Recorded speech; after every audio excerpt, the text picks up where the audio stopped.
Pizza is one of my favorite things on earth. Even as a nutritionist, I think it's the most delicious little, almost cheat meal, but you can make it really quite healthy. I'm gonna show you how. So I'm gonna make an oat pizza dough. Now you just need 1 cup of rolled oats here. So in we go there. You wanna go for the really nice premium high quality oats when you can. A bit of baking soda for a bit of a va-va-voom. And I'm also gonna add some oat milk as well. About 1/4 cup in there. And have 3 egg whites, and that's gonna be your binder that brings everything together. In we go. Nice pinch of salt as well. And you simply just put the lid on a food processor, make sure it whizzes up, and you wanna bring everything nicely together. So on we go.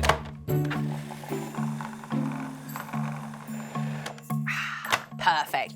No time at all, we have a lovely base here. Now, depending on how many people you are feeding, you can just double the ingredients, you can slim the ingredients down, but you'll notice that this actually comes together really easily. So just put it in like that, straight onto the base.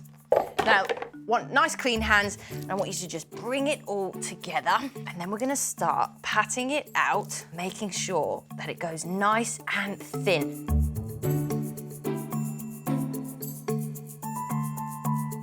Now you just want to take your time here. It's not going to be as malleable as like a high protein flour, but it is going to be really, really delicious and healthy. Now I have the oven on 200 degrees and I just want to bake it for about 10 minutes because it is quite thick. We want to make sure it's warmed nicely through, and then it's time to put some toppers on this one.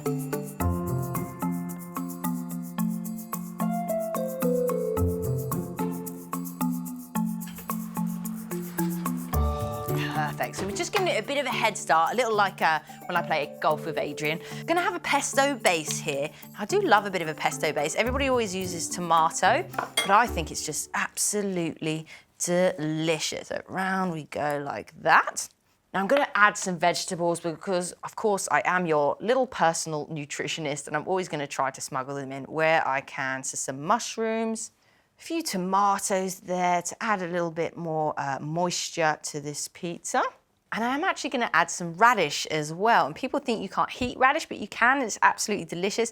Add some nice color. And I really do believe that if something looks good, it's gonna taste good as well. I've got some baby spinach leaves.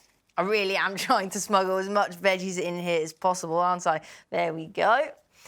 And I have some beautiful mozzarella here. Now you can just simply crumble this on the top. Nice little splodges, as my mate Richo would say.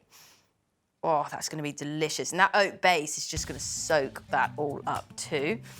And some nice Parmesan cheese, because of course we want a bit of golden cheese happening on the top there, making sure to get your crusts, because we love a cheesy crust. All ready to go. So back into the oven we go.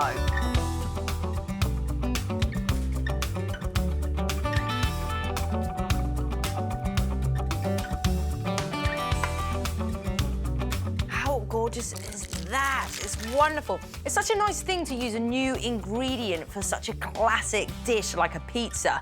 So it's brilliant because it's also got quite a lot of fiber in, which is wonderful. And oats have such a kind of wintry vibe. But this is actually such a summer. Get your mates outside al fresco, get the whole family outside and have a little pizza nibble. Now I'm just gonna have a little bit there. Oh, that's held up lovely.